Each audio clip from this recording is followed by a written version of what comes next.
अध्याय नंबर 9 सूत्र नंबर 1। आचार्य भगवंत उमास्वामी देव प्रत्येक अध्याय में तत्वों की मीमांसा कर रहे हैं, तत्वों को अच्छी तरह विस्तार प्रदान कर रहे हैं। उसी क्रम में अध्याय नंबर 9 में संवर और निर्जरा तत्व की चर्चा है। आइए इस चर्चा के माध्यम से हम स्वयं भी अपने जीवन में संवर को बढ़ाते हुए, निर्जरा करते हुए और मुक्ति की ओर बढ़ें। देखते हैं सूत्र नंबर 1। आश्रव निरोधा संवरः। आश्रव निरोधा संवरः। आश्रव का निरोध मतलब रुकना, आश्रव का रुकना संवर है। पूर्व में भी हमने देखा था, संवर शब्द का अर्थ ही है कि जो कर्मों का आवागमन हो रहा था उसे रोक देना। ज्यों मोरी में डांट लगावे तो जल रुक जाता, त्यों जल रुक जाता। तो जैसे नल में से पानी कंटिन्यू आ रहा था और आप उस नल में किसी प्रकार का या तो नल बंद कर दें या उसमें डांट लगा दें, मतलब ढक्कन लगा दें, तो उसमें से जो पानी है, जल है, वह आना रुक जाता है। जिन कारणों से कर्मों का आश्रय होता है उन कारणों को दूर करने से कर्मों का रुक जाना संवर होता है। पूर्व में आचार्य भगवंत ने बतलाया था, मिथ्यात्व अविरति प्रमाद कषाय योग वंद हेत्वा, ये वंद के हेतु हैं और इनका रुक जाना, इनसे दूर हटना, यही संवर है। जो 108 प्रकार से कर्मों का आना बतलाया था, मन वचन काय कृत कारित अनुमोदना समरंभ समारंभ आरंभ क्रोध मान माया लोभ, इन सब जो 108 प्रकार के दरवज्जे हैं, इन 108 दरवज्जों के माध्यम से कर्मों का आना होता है। उन कर्मों का नहीं आ पाना या रुक जाना, इसका नाम संवर है। संवर के मुख्य रूप से आचार्य भगवंत ने 2 भेद किए हैं। यद्यपि इस ग्रंथ में उन्होंने 2 भेद नहीं किए, लेकिन अन्य स्थानों पर भगवान कुंद देव, भगवान नेमिचंद देव आदि ने 2 भेद बतलाए हैं, एक भाव संवर और एक द्रव्य संवर।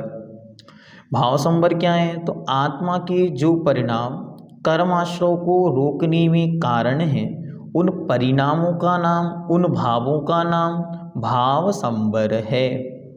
और द्रव्य संवर क्या है? तो भाव संवर होने पर तत्पूर्वक आने वाले कर्मों के ग्रहण का रुक जाना, इसका नाम द्रव्य संवर है।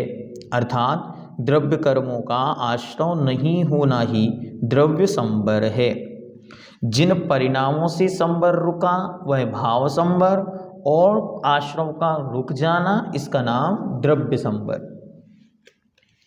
भाव संवर पूर्वक ही द्रव्य संवर होता है। अब आचार्य भगवंत संवर को विस्तार देते हुए सबसे पहले उस संवर के हेतु क्या हैं, किन किन कारणों से संवर होगा, जैसे मिथ्यात्व अविरति प्रमाद कषाय योग, इनको बंद का हेतु कहा था। तो अब संवर के क्या क्या कारण हैं, उन्हें संवर का हेतु सूत्र नंबर 2 में बतलाते हैं। सगुप्ति समिति धर्मानुपेक्षा परिसृजय चारित्रहि। सगुप्ति समिति धर्मानुपेक्षा परिसृजय चारित्रहि। स अर्थात वह क्या? वह संवर कैसे होता है? तो कहते हैं गुप्ति समिति धर्म अनुपेक्षा परिसृजय और चारित्र, इनके माध्यम से होता है। अब क्रमशः आचार्य भगवंत एक एक सूत्र में इनके और भेद और व्यवस्थित बतलाएंगे, लेकिन इनकी डेफिनेशन आचार्य भगवंत ने कहीं भी नहीं दी। इसीलिए हम इनकी डेफिनेशन सामान्य से जो टीकाकार भगवान पूज्यपाद देव आदि ने बतलाई है, उस अनुसार यहाँ देखते।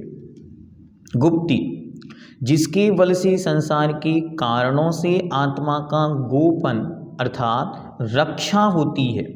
गोपनम इति गुप्ति, भगवान पूज्यपाद देव, कि जिससे आत्मा गुप्त अर्थात रक्षित होती है उसका नाम गुप्ति है। समिति, प्राणी पीड़ा का परिहार करने के लिए सम्यक प्रकार से प्रवृत्ति अर्थात क्रिया आचरण चर्या करना, इसका नाम शमिति है। उठने बैठने चलने फिरने बोलने भोजन इन सब में, यहाँ तक कि मल मूत्र क्षेपण में भी जीवों की रक्षा का विशेष ध्यान रखना, इसका नाम शमिति है। धर्म, जो जीव को इष्ट स्थान में धरता है पहुँचाता है उसका नाम धर्म है। जिसे आचार्य भगवंत समंतभद्र देव महाराज ने कहा, सत्वानाम धरति उत्तमे सुखे, जो जीव को उत्तम स्थान में पहुंचाता है रखता है उसका नाम धर्म है। अनुपेक्षा, शरीर आदि के स्वभाव का बार बार चिंतन करना अनुपेक्षा है, जिसे हम 12 भावनाओं के नाम से भी जानते हैं। अनुपेक्षा शब्द का अर्थ ही है बार बार चिंतन करना। तो शरीर आदि का जो स्वभाव है, संसार का स्वभाव है, अपवित्रता का स्वभाव है, धर्म का स्वभाव है, इनका बार बार चिंतन करना, ऐसी यह 12 प्रकार की भावना है। परिश्रह जय, क्षुधा आदि वेदना के होने पर कर्मों की निर्जरा हेतु समता भाव से सहन करना परिश्रह जय है। परिश्रय क्या है? परिश्रय अर्थ है बाधा, दुख, संकट, इनके उत्पन्न होने पर उसे अच्छी तरह सहन कर लेना, इसका नाम है परिश्रह जय। फिर कहते हैं चारित्र, जिससे हित की प्राप्ति करते हैं और अहित का परिहार करते हैं वह चारित्र है। असुहादो निवित्ति सुहि पवित्तीय जान चारित्रम, अथवा सज्जन जिसका आचरण करते हैं उसका नाम चारित्र है। इस प्रकार यह संवर के हेतु बतलाए। सबसे पहले क्या कहा? आश्रव का रुकना संवर है, और संवर किन किन कारणों से होता है? तो गुप्ति, समिति, धर्म, अनुपेक्षा, परिश्रह जय और चारित्र। अब सूत्र नंबर 15 में एक विशेष बात और बतलाते हैं। क्या बतलाते हैं? तो देखते हैं। कहते हैं कि अब संवर और निर्जरा के हेतु विशेष का कथन करने के लिए सूत्र बतलाते। सूत्र नंबर 3, तपसा निर्जरा च, तपसा निर्जरा च, तप से निर्जरा और संवर होता है। तप से संवर और निर्जरा दोनों होती है, तो चा शब्द से यहाँ संवर शब्द को लेना।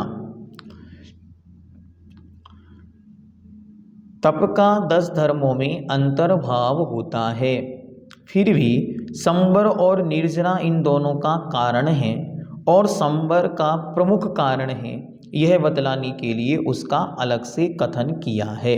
यहाँ उसका अलग से कथन करने का उद्देश्य क्या है? कि वह एक विशेष कारण है, तप पूर्वक संवर होता है और संवर पूर्वक निर्जरा होती है। यह प्रकरण इसलिए भी मुख्य है क्योंकि निर्जरा तो संसार में प्रत्येक जीव के प्रति समय हो रही है, लेकिन वह निर्जरा संवर पूर्वक नहीं होती। जो संवर पूर्वक निर्जरा होती है, तप पूर्वक निर्जरा होती है, वही निर्जरा मोक्ष मार्ग में कार्यकारी है, अन्यथा उसका कोई कार्यकारीपना समझ नहीं आता। क्यों? क्योंकि पहले जो कर्म बांधे थे वे कर्म झड़ जाते हैं और नवीन कर्म फिर बंध जाते हैं, और यह एक चक्र के रूप में कंटिन्यू चलता चला जाता है। इसलिए पंडित जी साहब ने बहुत सुंदर पंक्ति वहाँ पर दी और उन्होंने लिखा कि वह इस दुल्हन की यही सहेली जाने शव ज्ञानी। जो अविपाक और सविपाक रूप 2 प्रकार की निर्जरा कही, उसमें समय पाकर पक जाए ज्यों आम डाली। जो समय पाकर जैसे आम डाली पर लगा हुआ पक जाता है, वैसे ही कर्म पक गए और वे झड़ जाते हैं। तो उनते सरे नहीं काज तेरा, उससे हमारा कोई काम नहीं होता। क्यों नहीं होता?